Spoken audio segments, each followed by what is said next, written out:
खड़ियाड़े गुरु अर्चन देव जी शहीद दिवस पालित श्रद्धालुओं को सरबत और प्रसाद बंटन। नुआपड़ा जिला खड़ियाल सहर में सिख समुदाय पक्षर सिख धर्मर पंचम गुरु गुरु अर्चन देव जी शहीद दिवस अत्यंत श्रद्धा भक्ति और उत्साह सहित पालित हो जाइए। पुण्य अवसर में स्थानीय गुरुद्वारा और विभिन्न स्थान में सिख परिवार और सहर अगणित श्रद्धालु माने एकत्रित होते गुरुंका महान बलिदान और मानव जाति प्रति तांकर अवदान को मन पकाइबा सह समूह विशेष प्रार्थनार आयोजन करा जायतिला।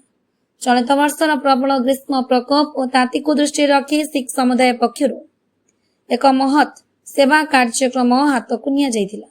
ए पुण्य तिथि रास्ता यातायात करुथिबा पथिक सर्वसाधारण लोके एवं श्रद्धालु मानक पई शीतल मधुर सरबत एवं बाबांक विशेष प्रसाद बंटनर व्यवस्था करा जायतिला।